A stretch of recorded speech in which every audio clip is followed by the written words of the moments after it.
দিল্লির লালকেল্লার কাছে বিস্ফোরণের ঘটনায় তদন্ত যত এগোচ্ছে ততই আল-ফালাহ বিশ্ববিদ্যালয়কে কেন্দ্র করে নতুন নতুন প্রশ্নের জন্ম হচ্ছে। হরিয়ানার ফরিদাবাদে অবস্থিত এই বিশ্ববিদ্যালয়ের তহবিল নিয়ে গুরুতর অভিযোগ ওঠায় সোমবার সকালে দেশের বিভিন্ন জায়গায় 25টি স্থানে তল্লাশি চালায় ইডি। দীর্ঘ তল্লাশির পরে হোয়াইট কলার জঙ্গি মডিউলের সঙ্গে যুক্ত থাকার সন্দেহে গ্রেপ্তার বিশ্ববিদ্যালয়ের প্রতিষ্ঠাতা জাওয়াদ আহমেদ সিদ্দিকী। তাকে প্রিভেনশন অফ মানি লন্ডারিং অ্যাক্টের অপরাধমূলক ধারায় গ্রেপ্তার করেছে কেন্দ্রীয় তদন্তকারী সংস্থা ইডি। তার বিরুদ্ধে অভিযোগ, বিশ্ববিদ্যালয়ের নামে পাওয়া অর্থ বিভিন্ন পথে ঘুরিয়ে ব্যক্তিগত বা পরিবার ঘনিষ্ঠ সংস্থার অ্যাকাউন্টে পৌঁছে দেওয়া হয়েছিল। তদন্তে উঠে এসেছে বিশ্ববিদ্যালয়ের ট্রাস্টের নির্মাণ কাজ থেকে শুরু করে ক্যাটারিং অনেক গুরুত্বপূর্ণ চুক্তি দেওয়া হয়েছিল তার স্ত্রী সন্তানদের মালিকানাধীন সংস্থাগুলিকে। মঙ্গলবার ইডি আধিকারিকেরা দিল্লি ও ফরিদাবাদের 25টি জায়গায় তল্লাশি চালায়। সেখান থেকে উদ্ধার হয় 48 লক্ষ টাকারও বেশি নগদ, একাধিক ডিজিটাল ডিভাইস এবং গুরুত্বপূর্ণ নথি। এছাড়া কয়েকটি শেল কোম্পানিরও সন্ধান পেয়েছে সংস্থা, যেগুলিকে অর্থ পাচারের কাজে ব্যবহার করা হয়েছে বলে সন্দেহ।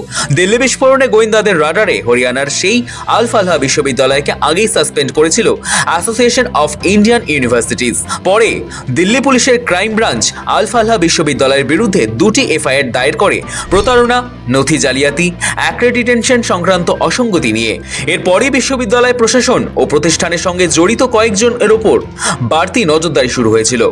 জালিয়াতির অভিযোগের তদন্ত করতে মঙ্গলবার সকালেই সংস্থার দিল্লির অফিসে হানা দেয় কেন্দ্রীয় তদন্তকারী সংস্থা ইডি। একই সঙ্গে এই বিশ্ববিদ্যালয়ের সঙ্গে যুক্ত 25টি জায়গাতেও একযোগে তল্লাশি চালান ইডি আধিকারিকরা। আল-ফালাহর প্রতিষ্ঠাতা জাভেদ আহমেদ সিদ্দিকীকেও জিজ্ঞাসাবাদ করা হয়। দীর্ঘ জিজ্ঞাসাবাদের পর বহু প্রশ্নের উত্তর না পাওয়ায় তাকে গ্রেপ্তার করা হয়। ফরিদাবাদে বিস্ফোরক উদ্ধার, বেশ কয়েকজন চিকিৎসকের গ্রেপ্তারি এবং তারপর দিল্লি বিস্ফোরণের সঙ্গেই জড়িয়ে যায় আল-ফালাহ বিশ্ববিদ্যালয়ের নাম।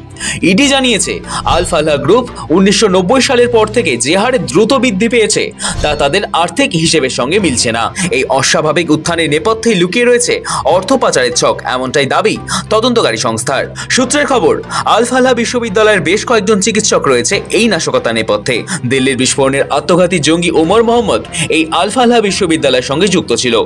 গত কয়েকদিনে দেশ জুড়ে বেশ কয়েকজন চিকিৎসককে জঙ্গি যোগে গ্রেপ্তার করা হয়েছে। এদের অনেকেরই আল-ফালাহ যোগ পাওয়া গিয়েছে। অর্থ লেনদেন, তহবিলের উৎস এবং বিশ্ববিদ্যালয়ের সঙ্গে জঙ্গি মডিউলের যোগ সবই এখন খতিয়ে দেখছে ইডি। কর্মকর্তাদের দাবি, উদ্ধার হওয়া নথি ও নগদ অর্থে স্পষ্ট বহু বছর ধরে চলছিল বিপুল অঙ্কের অর্থ পাচার এবং সেই টাকা ব্যবহার করা হয়েছে বেআইনি কার্যকলাপে। পাশাপাশি বিশ্ববিদ্যালয়ের প্রতিষ্ঠাতা প্রত্যক্ষ বা পরোক্ষভাবে জঙ্গি কার্যকলাপের সঙ্গে যুক্ত ছিলেন কিনা তাও খতিয়ে দেখছে তদন্তকারীরা। আর সেই তদন্তের শুরুতেই কেন্দ্রীয় তদন্তকারী সংস্থার জালে আল-ফালাহর প্রতিষ্ঠাতা। ব্যুরো রিপোর্ট, সময়, কলকাতা।